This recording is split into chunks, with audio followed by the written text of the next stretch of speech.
Les Chatburn Books, ce sont ces livres dont on a entendu parler et qu'il faudrait sans doute lire si on ne l'a pas encore fait. Ces livres qui nous sont transmis par toute notre culture, par toutes les cultures. Le Chatburn sur un bateau, sur un navire, c'est ce bel appareil par lequel le capitaine donne des instructions très claires, sans ambiguïté, à ses mécaniciens, qui permettent en tout cas de ne commettre jamais d'erreur pour savoir là où on va. Les livres Chatburns, c'est toujours ces livres qui sont présents à nos côtés, notre patrimoine littéraire qui nous permet de savoir où l'on va en sachant d'où l'on vient. Dans le Chatburn Book d'aujourd'hui, on risque de décevoir forcément ceux qui espéraient gagner beaucoup d'argent avec les mots. Maîtresse, quand on invente un mot, oui, Johan, est-ce qu'on en est propriétaire ? Bien sûr que non. Ah bon, je rêve. À qui est-il alors ? À tout le monde. On ne gagne pas d'argent grâce à lui, même s'il est très intelligent ou très drôle et qu'il est utilisé chaque jour par des milliers, des millions de gens. Même dans ce cas. Alors à quoi ça sert de se casser la tête pour inventer ? Ça sert à la fierté. Comment ça, la fierté ? C'est se sentir plus grand qu'on ne le croyait. Quand tu as marqué un but, tu sens de la chaleur au fond de toi, non ? Comme un soleil soudain. Attends que je me souvienne du dernier. Pas plus tard qu'hier. Un joli but d'ailleurs. Un retourné. Bon, qu'est-ce que j'ai ressenti ? Un soleil ? C'est vrai, ça y ressemble. Mais quel rapport avec ce qu'on disait ? Bien, quand tu inventes un mot, tu éclaires ce qui était dans le noir. Tu précises ce qui était confus. Tu sépares ce qui était mélangé. Tu fais naître quelque chose qui n'existait pas. D'accord, c'est beau, je veux bien. Sans doute utile, mais j'aurais préféré de l'argent. Commence par inventer. Si tu en es capable. Bon, nous avons bien travaillé aujourd'hui. Nous avons droit à une récréation.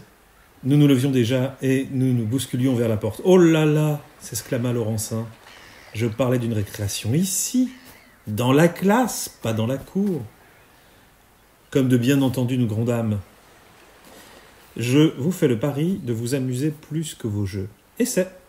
Ensemble, on va fabriquer un mot. Mais quel ennui. Tu as déjà perdu ton pari. Laurencin s'amusait fort de notre déception. Donne-moi 5 minutes. Si j'échoue, je vous libère. Accordé. Merci. Écoutez bien. On invente des mots parce qu'on en a besoin. Besoin pour vous désigner des choses, des animaux, des situations. Vous me suivez jusque-là ? Parfaitement.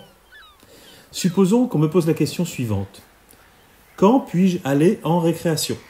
La classe hurla tout de suite. J'ai compris, mais cela ne me plaît pas. Dans votre tout de suite, il y a beaucoup trop de mots. Comme dirait Nécrol, je veux inventer plus court. Comment vais-je faire ? Silence, bouche plissée, langue au chat général. Laurencin reprit. Tout de suite, immédiatement. Ça veut dire je retiens le temps, je l'empêche de filer. D'un même mouvement, nous hochâmes la tête. D'accord, jusque-là. Et comment puis-je retenir le temps ? Les réponses fusèrent. Avec une montre. Mais non, voyons, la montre dit l'heure, elle ne le retient pas, le temps. Avec un filet. Réfléchissez 5 minutes, Gwenaël. Le temps passerait au travers. S'il vous plaît, protesta Laurencin. Restez polis entre vous. Alors, avec un barrage ? Tu as déjà vu un mur arrêter des jours ? Et pourquoi pas la main, tout simplement, comme on prend du sable sur la plage ? Le temps, c'est du sable qui coule, non ? Laurencin s'avança vers celle qui avait parlé. On aurait cru qu'elle allait l'embrasser. Bravo, Hélène. Je résume. Je tiens le temps avec la main.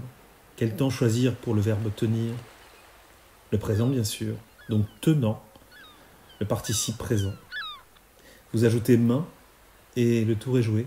Main, tenant. Oh, bravo, mademoiselle. Tu as gagné ton pari. Une belle récréation. D'ailleurs, voici la sonnerie. On n'a pas envie de sortir.